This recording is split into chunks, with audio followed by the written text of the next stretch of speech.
या ठिकाणी जो डिजिटल क्रॉप सर्वे DCS केंद्र सरकारने आता DCS ची व्यवस्था केली आहे, त्याचं आपण आज लॉन्चिंग केलेलं आहे। DCS मध्ये आपल्या मोबाईलने आपण आपल्या क्रॉपचा सर्वे जो आहे हा अपलोड करू शकतो।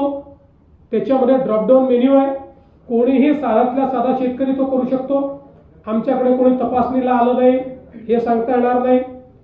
अनेक वेळा कापसाच्या ऐवजी सोयाबीनचा विमा काढला जातो, म्हणजे किंवा दुसऱ्याच पिकाचा विमा काढला जातो, असं आता करता येणार नाही।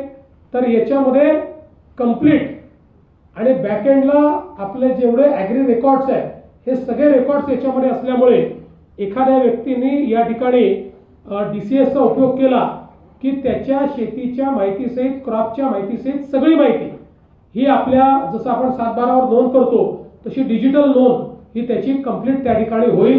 त्यामुळे ज्या काही पुढे इन्शुरन्स मध्ये अडचणी येतात, ज्या गडबडी होतात, या सगळ्या गडबडी याच्या माध्यमातून पूर्णपणे बंद होणार आहे।